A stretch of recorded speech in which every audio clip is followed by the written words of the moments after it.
This is a technological showcase set in the world of The Witcher 4. What you just saw and are going to see now is running on a standard PlayStation 5 at 60 FPS with ray tracing. So in the game, you'll be playing as Siri, a professional monster slayer, a witcher. She explores the world and hunts down monsters for coin. The region we are in is called Kovir, and you'll get to explore it in the game. Right now, Siri is investigating a monster, and after gathering new clues, she is heading back to a nearby village.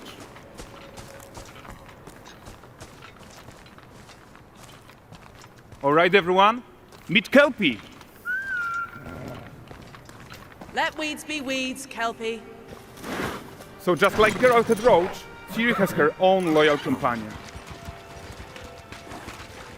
We return to town. These two characters need to feel like one. Since you're gonna explore the world on horseback, riding needs to feel seamless, natural, and just fun. Yeah, and to support that, we're introducing multi-character motion matching in Unreal. So Siri and Kelpie, they're perfectly synchronized when mounting from any angle and speed. And we also support root motion movement on Kelpie, so controlling her feels realistic and grounded. And there are also some really nice improvements to our Unreal Chaos Flesh Solver and these machine-learned deformations. So you've got realistic muscles moving and stretching under Kelpie's skin without compromising the performance there.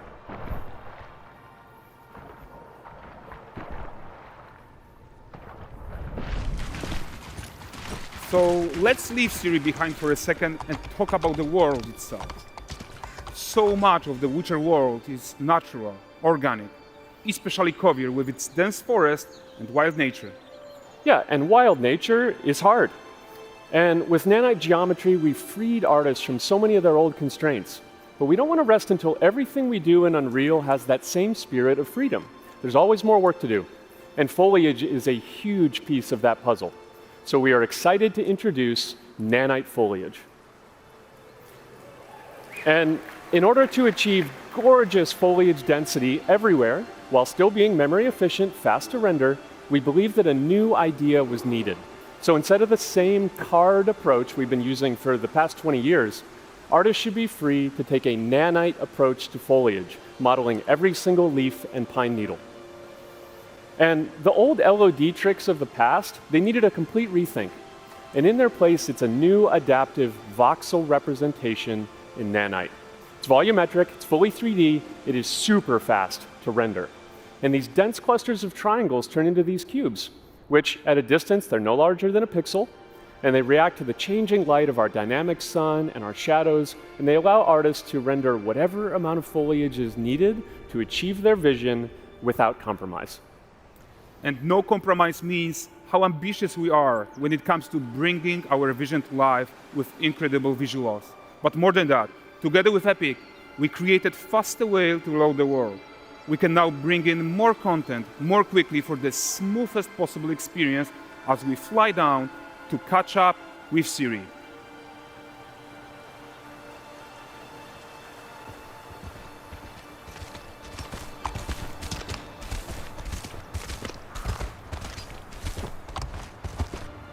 Welcome to Valdrest. So Valdrest is a port town, a hub for fishing, trade and mining. It's one of those places where you can meet shady characters or overhear gossip from other lands. It's also where Siri took on her current contract. High-tech, let's leave Kelpie here and explore the marketplace and food. I'm so excited we can finally show you some of this stuff. Let's see what Valdrest has to offer. Not her again. Not even at the Land Exeter Fair! Now, 9 gazes while I present him with a fish. For the furry rascal will often wait, and the fair's weight grants good fortune. Witcher here, have they?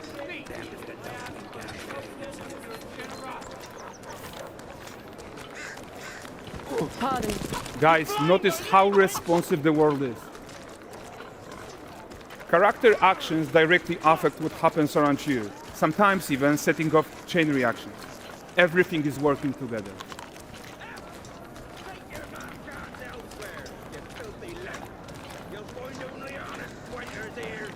Oh, look at this poor gentleman being taught how to fly by an angry innkeeper. That's what happens when you cheat at Gwent. Last of it, is it? Ready to aim. Silver round ones, what jingle in the purse.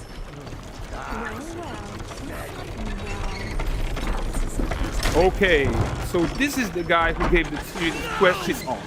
Like you probably suspect, he has his own agenda in all of this. You're off your tits again, Wilfred. Get your ass up.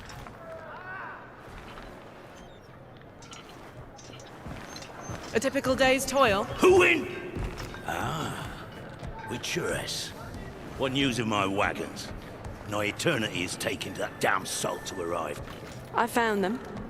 And, well, suffice to say, they'll not reach you. As for the salt, I found not one speck. I presume this comes as no surprise to you. Now. Kavir's smuggling trade is of no concern to me. Shush, shush, shush. The manticore that flattened your cart and devoured your men, quite the opposite. Manticore? No, them winged hellspawn dwell in the arse end of Creighton. Not here. While Siri decides what to do about that merchant, let's take a look at the character technology that powers this marketplace. Why don't we listen in on these fishmongers? They're selling their wares, chatting up customers. Morning, catch this is. Won't find none fresher. Reckon you ladies after one of Of them. course. Get this cleaned and gutted for you. You mind, dearest? Into seeing something more. Got mackerel cod, all Braxton's finest.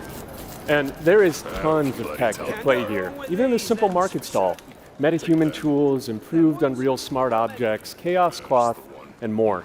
Yeah, and all of this exists to make sure that the gap in quality between Siri and NPCs is as small as possible. Sweetest. Yeah, and closing that gap, it's not just about fidelity, right, but also authenticity.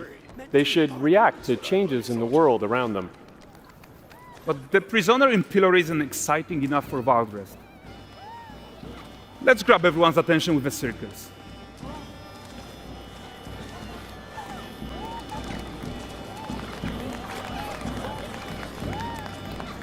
But the great performance deserves a huge crowd though. Let's crank it up.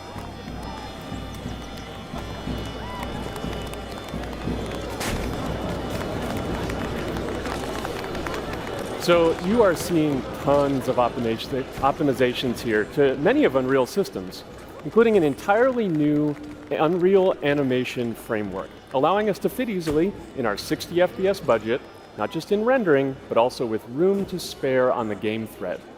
Over 300 animated skeletal mesh agents all going about their business. And the whole point is to leave breathing room for developers like you to introduce the gameplay and the systems that your players expect, empowering you to make your worlds come to life without Unreal standing in your way. You are right.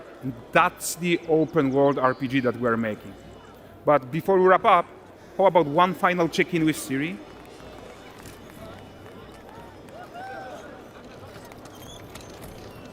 We are making this game to be the most immersive and ambitious open world Witcher game ever. And we are making this a reality thanks to our work on Unreal with the team at Epic. I think what we are doing together is going to bring in a new generation of open world RPGs, and I'm so proud of what we accomplished so far. We are too. So we're almost done, but before we go, here's a small gift for all Witcher fans. A first look at Lanexeter.